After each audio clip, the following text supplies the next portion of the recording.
Kamera ready, sound ready, 3, 2, 1, action. Assalamualaikum warahmatullahi wabarakatuh.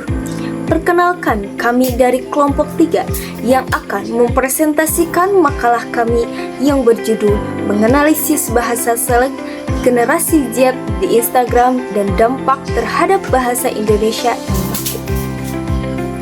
Nah, selanjutnya ada latar belakang. Latar belakangnya yaitu bahasa merupakan alat komunikasi dinamis yang terus berkembang seiring perubahan sosial, budaya, dan teknologi. Generasi Z tumbuh di era digital dengan media sosial sebagai bagian tak terpisahkan dari kehidupan sehari-hari. Bahasa slang hadir sebagai ragam bahasa informal yang mencerminkan identitas dan gaya komunikasi khas generasi Z di platform seperti Instagram. Nah, selanjutnya ada rumusan masalah. Yang pertama yaitu bentuk khas slang di Instagram. Yang kedua, pola pembentukan slang. Yang ketiga, faktor penggunaan slang. Yang keempat, dampak terhadap bahasa baku. Dan yang terakhir yaitu upaya menjaga bahasa baku.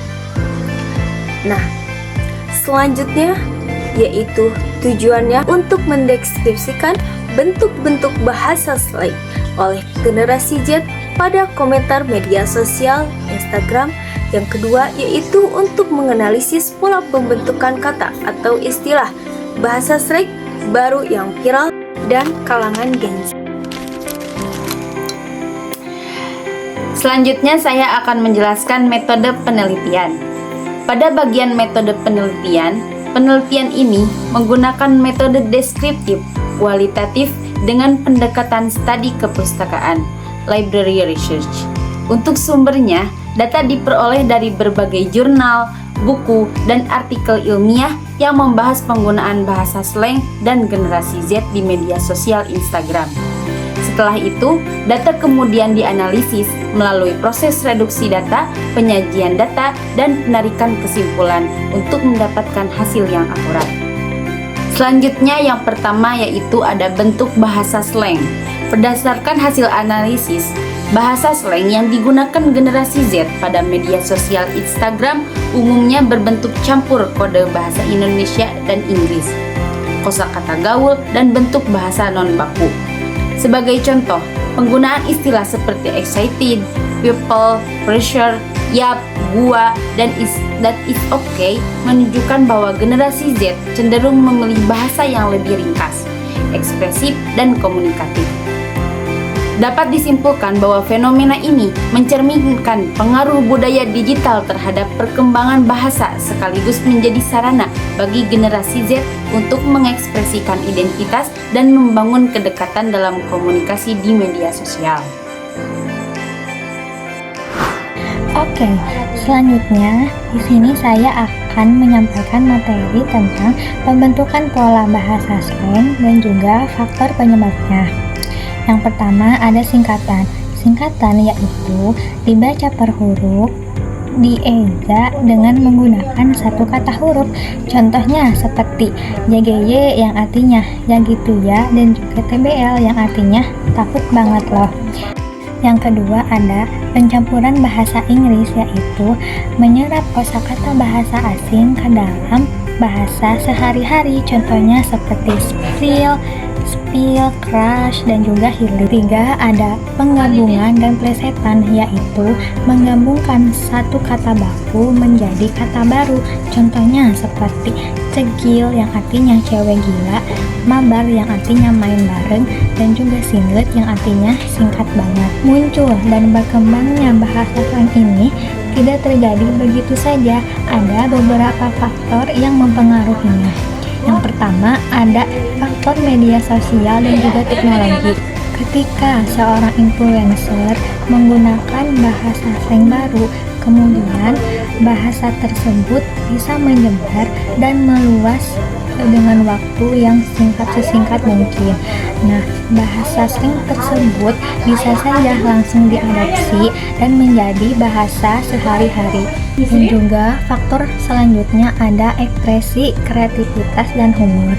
Generasi Z menggunakan kreativitas mereka untuk menggabungkan atau membalikkan kata. Contohnya seperti mengubah kata minta maaf menjadi mohon maaf, memberikan kesan bahwa permintaan maaf tersebut disampaikan dengan santai, bukan dalam situasi yang tegang. Di sini saya akan menjelaskan tentang dampak penggunaan bahasa gaul atau slang di dalam kehidupan sehari-hari. Ada dua dampak penggunaan bahasa slang atau gaul, yaitu dampak positif dan dampak negatif. Dampak positifnya, dalam penggunaan bahasa gaul, di dalam komunikasi terasa lebih santai dan akrab, mendorong kreativitas di bahasa generasi Z, mempermudah interaksi di media sosial, serta mempererat hubungan sosial antar pengguna. Jadi, maksudnya itu bahasa gaul ini lebih disukai banyak anak-anak muda zaman sekarang pada bahasa gaul. Karena bahasa informal ini atau bahasa gaul ini lebih disukai karena bahasanya ringan, tidak terlalu berat, jadi mudah untuk dipahami. Apalagi dan sekarang marak media sosial seperti Instagram, Twitter, WA, Snapchat atau apapun itu. Jadi mereka bisa mengungkapkan perasaan mereka secara terbuka itu melewati bahasa gaul tersebut agar lebih dekat dengan teman-teman mereka. Nah, dampak negatifnya itu, jadi penggunaan bahasa Indonesia baku semakin menurun karena bahasa tidak baku terbawa ke situasi formal. Kosakata baku digantikan dan kemampuan berbahasa formal berpotensi melemah. Ini dampak negatifnya karena banyak yang menggunakan, apalagi anak-anak sekarang banyak sekali yang menggunakan bahasa gaul tersebut. Jadi mereka merupakan bahasa baku tersebut. Jadi maksudnya itu bahasa baku menjadi menurun, tidak terlalu menonjol, apalagi di kalangan anak muda, karena mereka lebih menyukai bahasa yang ringan, tidak menyukai bahasa yang terlalu berat. Nah, bagaimana cara untuk menangani supaya bahasa baku tersebut tidak terabaikan atau tidak menurun? Di sini upaya menjaga bahasa Indonesia baku.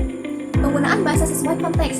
Bahasa slang digunakan dalam situasi informal, media sosial, percakapan sehari-hari. Sedangkan bahasa baku tetap digunakan dalam situasi formal seperti pendidikan dan komunikasi resmi.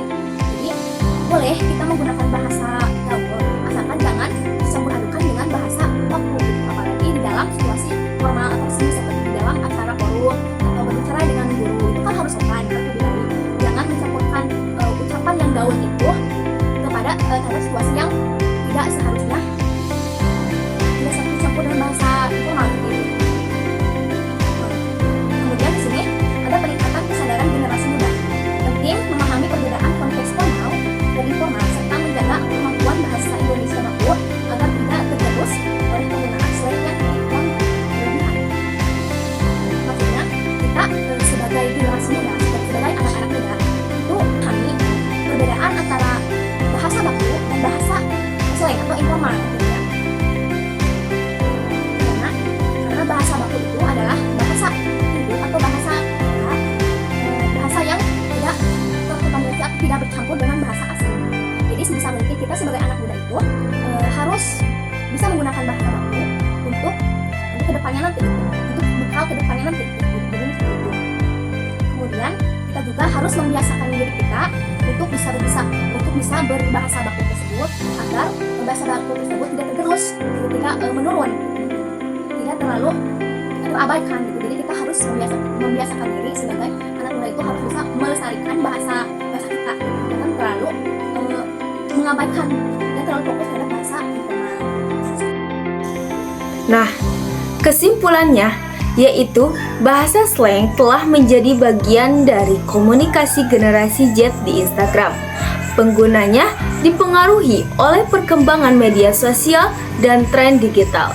Meskipun memberikan kemudahan dalam berkomunikasi, penggunaan bahasa slang perlu diimbangi dengan pemahamannya terhadap bahasa Indonesia yang baku agar keduanya digunakan secara tetap sesuai dengan situasi dan kebutuhan. Sekian presentasi dari kami. Wassalamualaikum warahmatullahi wabarakatuh.